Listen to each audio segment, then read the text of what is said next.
Hi there, it's Denise Eckert, and I love coming on here and sharing different ideas to help you lower the stress in your life.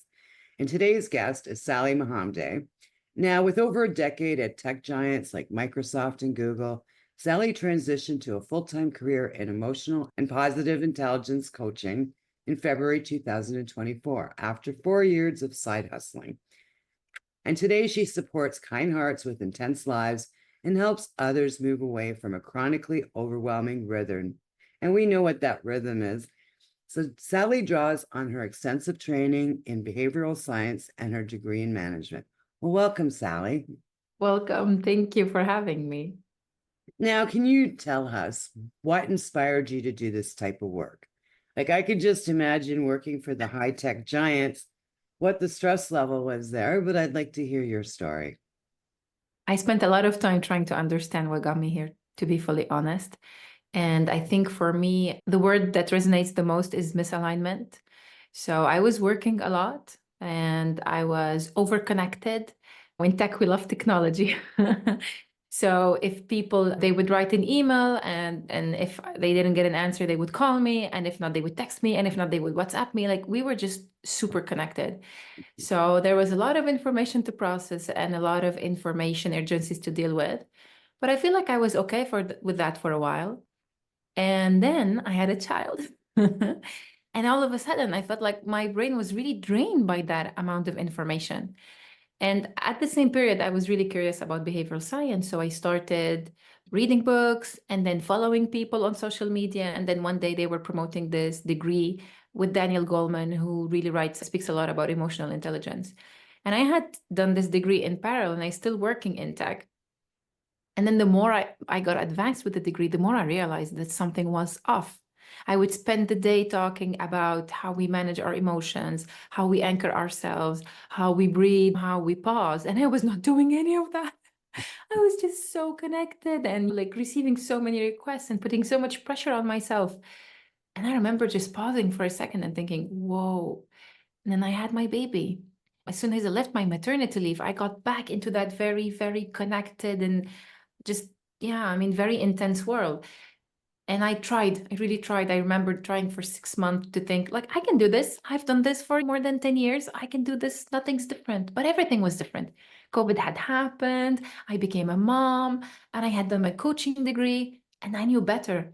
So started thing for 8 months, just telling everyone, I think we need to relax. This is not a human, there's no human emergency. We just would love to set up a deadline. But then again, if we don't hit that deadline, and I was doing that, I was doing that. And then at one point, I was like, I want to do that. I just want to do that kind of thing for life. I don't want to be that one person in the meeting trying to slow down the whole meeting, trying to invite people to slow down many, many times a day. I just want to do that with the people who are actually really, really, really interested in being in that same space with me. And I think it took me a while, but I realized I have energy, I have skills. Where do I want to put them? I had never asked myself that question. I was just moving from one exciting job to the other. And I was grateful for those jobs. I was really grateful. But I remember just asking myself last year, where do I want to put this energy and these efforts and these skills? And that's what got me here. Now I'm doing coaching full time. And some of my colleagues are my clients now, some of my partners. We're all interested in the same kind of things. We're really kind human beings. We want to do good work, but we also want to recenter. We also want to make the most of life. We also acknowledge that life can pass you by when you are not anchored. And you just wake up one day and go, whoa, what happened? I didn't see 2023. I don't even remember what happened in 2022. And I think, yeah, COVID has something to do with all of this because it really forced everything to slow down. That was one of the first times in my really intense life that I just saw myself. I felt myself. I felt my body. And I know it was a very hard time. It was a very difficult period worldwide. For me, I was quite privileged. I kept my job. I still had my salary. But all of a sudden, I was not commuting 2 hours a day. Everyone was just so worried with everything going on. People just relaxed a little bit. No one was so tense about one deadline, one meeting, one email, one. I feel like everything got into perspective because of how hard that was on all of us. And since then, I've been just thinking about that perspective. How do I keep it? And how do I remember after 10, 15, 20 years? How do I make the right decisions that will go on for more than just one day, one meeting, one call? So yeah, many, many things. But I guess that's what got me here. Well, you brought up a lot of really good points because, I mean, working in that type of environment, I love how you say that it's the word connected, but it's not really the word connected. It's intense connection. And it sounds like people had no boundaries. Because I mean, Mm. I'm sure if you had the answer to the email, to the WhatsApp message, to the DM, to the text message, you would have answered them, right? Yeah. And if you're always living in that level of stress, the damage it does to your body is so intense because you're always on that in that tense mode. And therefore, you don't have a digestive system. There's a lot of organs in your body that need you to be relaxed for them to work properly rather than always being in that fight, flight, or fright mode. And a lot of us live in that because I used to do conferences. I was the same. And then I'd get sick, but I didn't put one and one together. I would just say, oh, yeah, I overworked. I take a couple days off or I take a week off and regroup, go right back into it. And it was like boom, boom, boom, boom, boom. That and living in that misalignment, the lack of boundaries, the misalignment. And one of my favorite sayings is that you work to live, you don't live to work. And it sounds like Mm. for you, once you had your baby, your whole focus changed. You've got a Mm. family now and you're caring for someone else. And that is so awesome. Like I just feel your vibes as well. Like you're just so relaxed now. Thank you, Denise. Now, for someone that's listening right now that feels like they're living in that tense, overdriven, crazy situation, what are some of the steps that they can do right now to make a change in their lives? That's such a powerful question. For me, I was actually able to drive changes in my life the moment I realized, as you beautifully put it, that we had a problem with boundaries. So I love technology. I spent 13 years in tech, but my challenge with technology is that everything becomes invisible. So when people are coming and requesting things of us, when we're getting those emails and those things, when we have this intense life, because it's so invisible, we cannot say that it's intense. But imagine someone knocking on your door, coming to your window, and then slipping something under you. You'll be like, whoa, give me a minute. And the problem with technology is that that exactly happens, and our life becomes that intense. And because it's invisible, we can't tell. So the intensity can come from work, but for kind people and for empathetic people, it can be family, it can be friends, it can be the children, it can be the parents, it can be many things. And I just keep on telling my clients, try to visualize the amount of requests you are receiving. If they took a physical shape, what would that look like? How would that show up for you? Would you be okay with so many people just coming, hey, can I have 5 minutes? Can I have 10? Can you do this for me? Can you do that? That's the intensity we're talking about. So for me, the first step is just really putting into perspective the number of requests and solicitations and whatever amount of information we're receiving, which really counts for one of the biggest reasons of that intensity. A lot of times, and I've done this too, we're so hard on ourselves. I could do better, I could manage better if I just manage my productivity as if it was a productivity issue. It is not. If we're receiving a lot of information and if we're receiving a lot of requests, the only thing our brain will do is just try to survive, prioritize. Which one is the most urgent or which one will get me in the biggest trouble? Like, which one do I need to prioritize? And I would say for anyone who's going through a very intense phase right now, maybe it's not about you and how you're managing well or not, or this productivity course or whatever personal management webinar someone is trying to sell you. Maybe, just maybe, the amount of information we're trying to push into your mind is not okay. Maybe it's too much. All of it is too much. And maybe that's the reason for the intensity. So for me, that would be step number one. Just pausing and really seeing things for what they are. And the best way to do that is, as you said it so well, just step out of your role, whatever that is, your parenting role, your working role, step out and see the information come. Because when we're in it, right, we're surviving. So the thing comes and we respond. And so it's like a ping pong game, you know, one thing comes and you respond, and then another come and you respond. But if you actually stop playing and you see all the balls hitting and go, wait, that's too much. And for me, the most urgent thing to do is to pause. Whatever that looks like. If it's a long weekend, if it's a week, whatever that looks like whatever shape, whatever form. I know people could be in different industries, in different jobs. Just pause, because by pausing, you'll give the brain the space to realize if the quantity of information that's been being pushed to you is okay or if it's too much. And only then, once you are actually able to pause, you can breathe and go, wow, I've been doing great. This is a lot. And then, how do I want to move forward? Am I okay with this, whatever that is, right? Or do I want to do things differently? And then that opens a beautiful conversation. Then we can introspect, and then we can think, we can partner with a coach, with a therapist. We can do something about it because we have actually realized what we're facing or how much we're facing. So I use the word intense a lot right now, and I've used it since I had this really intense and tough year in 2022. I even talk about burnout because I think I really tried just like doing things better. I can manage better. I can deal with my time in a different way. I'll do this and I'll do that, and I'll try all these like small tricks until one point. And I just remember waking up and thinking, what if it was not about me? What if whatever I'm dealing with is too much for my brain? Not because I'm not smart enough, not because I'm not a great manager, none of those. Just because it's a lot. Just because we're overconnected, just because we are receiving tons of information, and just because of that.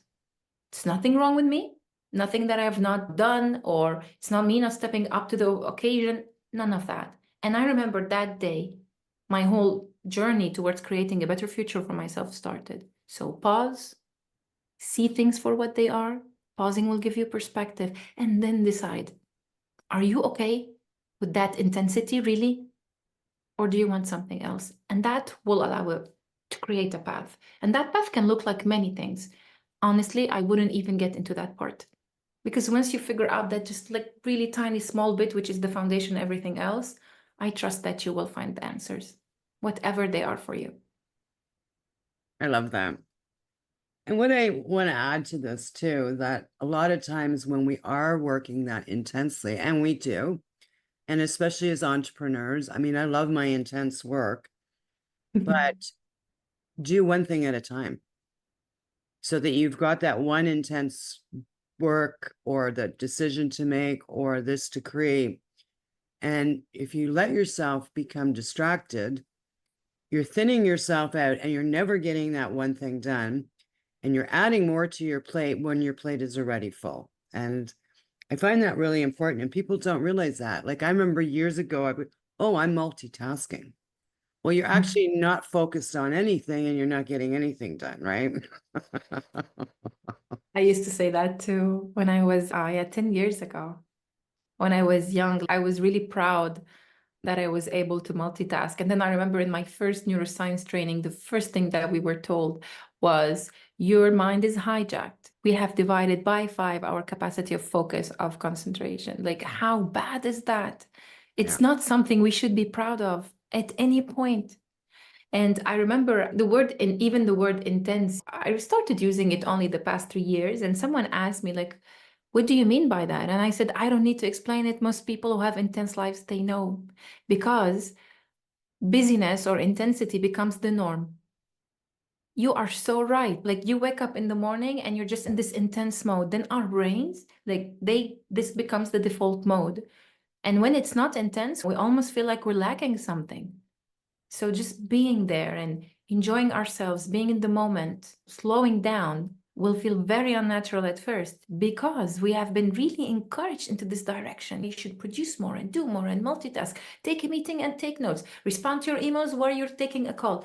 Like that was really my reality for the longest time. I remember one day I was in a meeting, we were five, someone had called that meeting. And the moment the meeting started, everyone opened their laptops, everyone started doing their emails. The person who called the meeting was not even listening to the meeting. And that became the norm. And I remember just sitting there.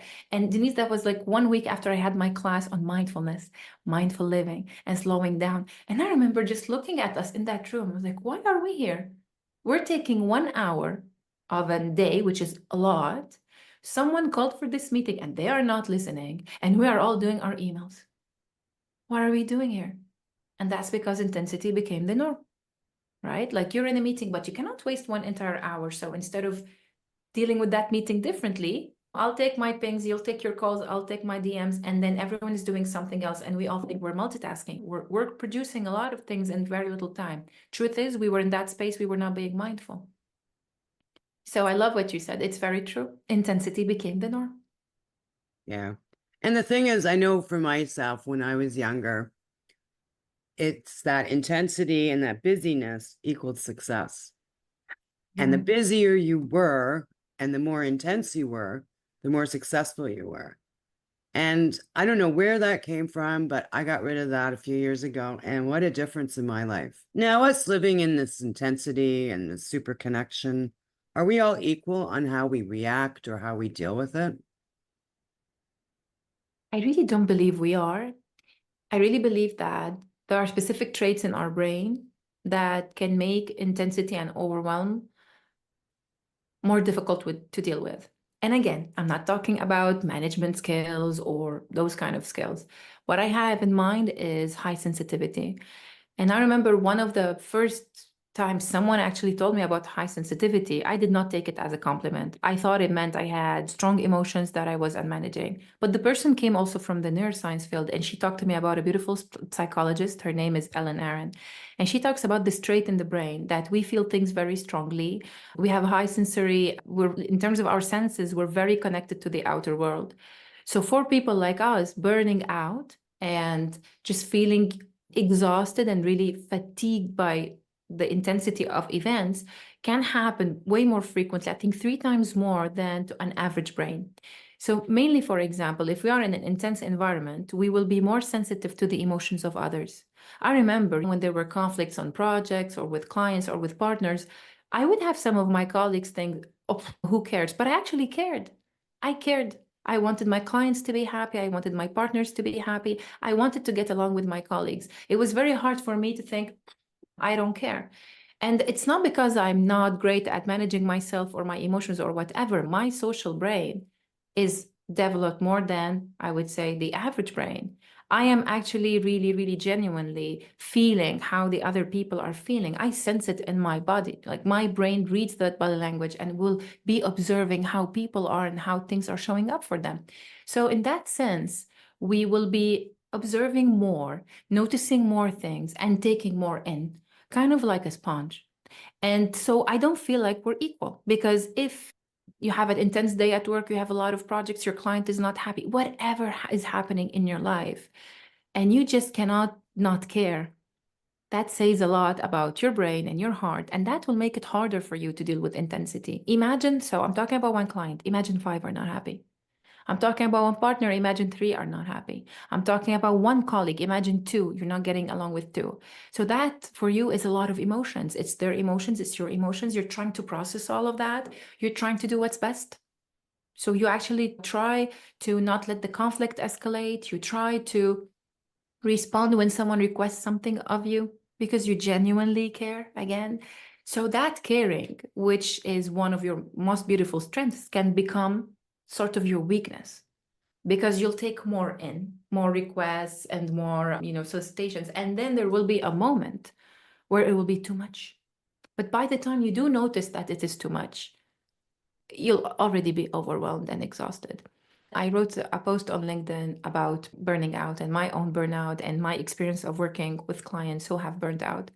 And someone said, but burnout should be easy to spot because there are all these signs, and the person listed the signs. And I told her, yeah, but you're so busy surviving, you don't actually spot them. That's the whole difficulty for me. That you are so busy trying to take care of other people, that you're so busy caring about things working out, whatever that is. It's with your clients, with your partners, with your family, that at one point you forget just checking in and asking yourself, how am I doing? Am I okay? Do I feel any kind of pain? Is it really heavy in my head? When I wake up in the morning, how do I feel? When I go to sleep, am I able to unwind? And these are the questions you don't, it's luxury to ask them to yourself. So you don't have that space. So, yes, of course, if I give you a PowerPoint right now, these are the signs of burnout. Would be great to spot them. Well, if you're really empathetic and sensitive and you're connected to other people and you care so much, honestly, it will take some time to spot these signs. Most probably, you'll spot them when you're really exhausted and you're like, I can't do this anymore. And that's when you'll be able to spot them. But before, your brain is too busy. It's really trying to survive and trying to do best by everyone. But sometimes you just forget to include yourself. Well, and that's the thing too. And there's, I think, what, 7 levels of burnout as well. So, I mean, until you go into absolute shutdown, which is the 7th level, yeah, you're in survival mode. You're going forward. You're doing, and the thing is, when you are in that mode, you actually add more to your plate because you don't have the energy to say no. You don't have Mm, the energy to create those boundaries, mm. and you don't want confrontation because that's an added stress to your plate. Just any person who has very high levels of empathy can feel really challenged with their emotions because they have a double task dealing with their emotions and then everything outside, like the world outside. And that can be really tricky. We have not been equipped, right? No one told us how to deal with conflict.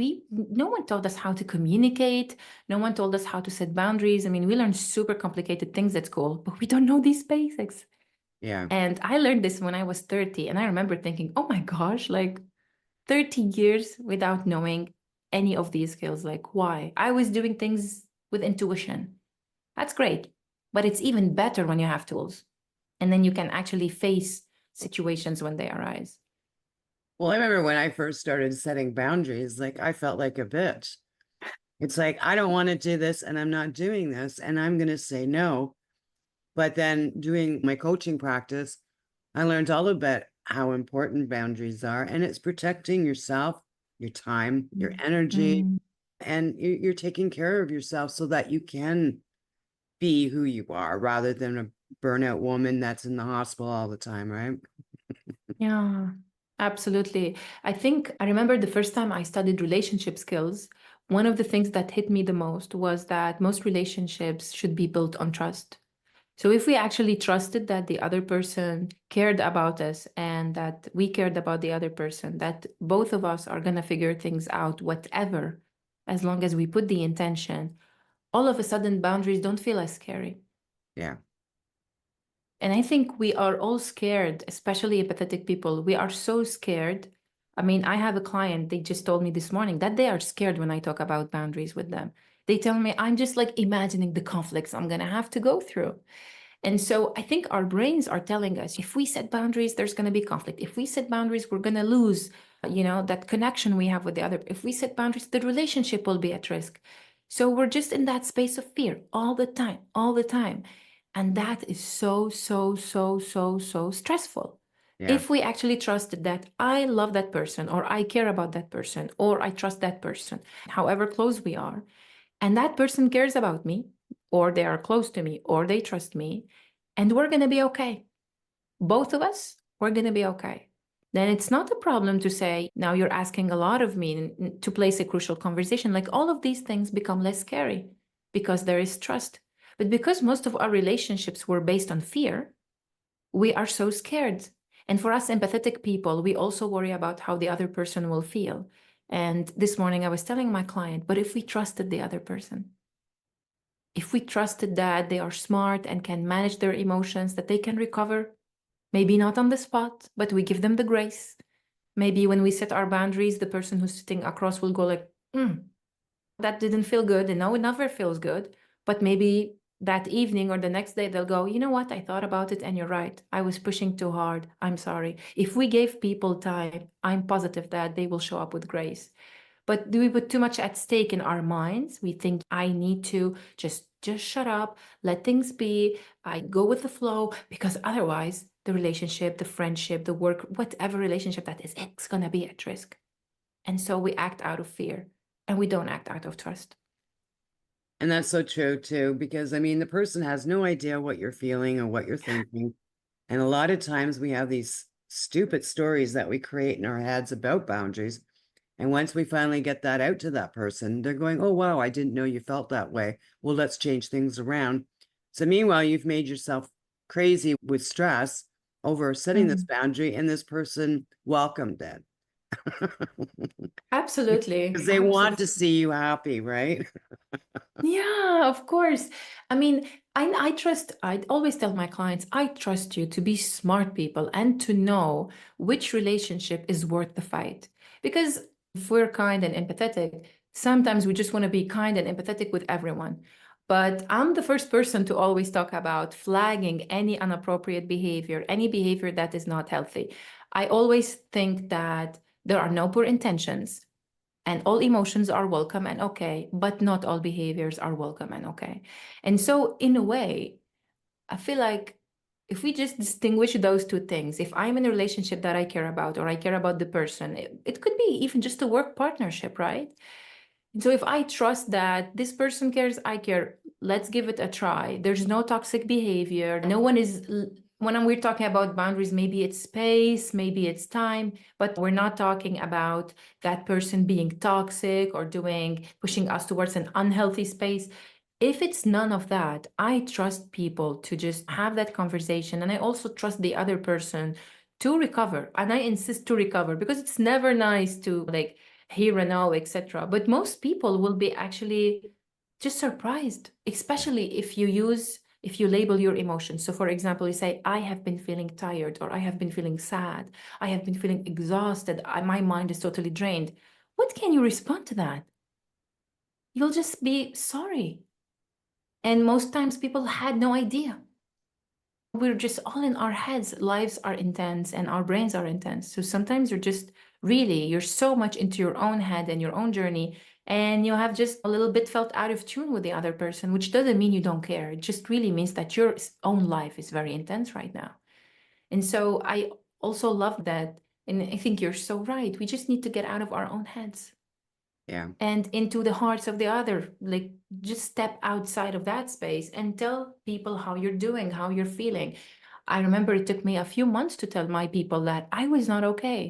And the first they were like, oh, you need a long weekend. Like, no, I need a big, big change in my life right now. And I had a lot of crucial conversations with my friends and with my work colleagues. And I would say maybe 80% of them ended up in even stronger bonds. 20%, people were like, no, but everything's great. Why are you saying that? We don't need change. But 80% really actually actively started talking with me and debating with me, like, what can we change? How can we make sure this never happens again in our friendship, in our team, in our partnership? So most times we'd be surprised how people would react. It Yeah. doesn't always have to go the bad way. Absolutely. So, thank you for such great information. Now we're going to wrap this up. Now, what are the words of wisdom that you can leave the audience today, Sally? Well, it's the sentence I actually use for my website because it's the promise I made myself. I tell myself every morning, however intense life gets, pause, breathe, and then you'll know how to focus on what matters. Wow, I love that. And that's a great way to finish off this episode. If you have any questions for Sally, I will have her website information and all her information wherever you're watching or listening to this. Now, leaving you a gentle reminder to slow down and enjoy life. And I'll see you in the next episode.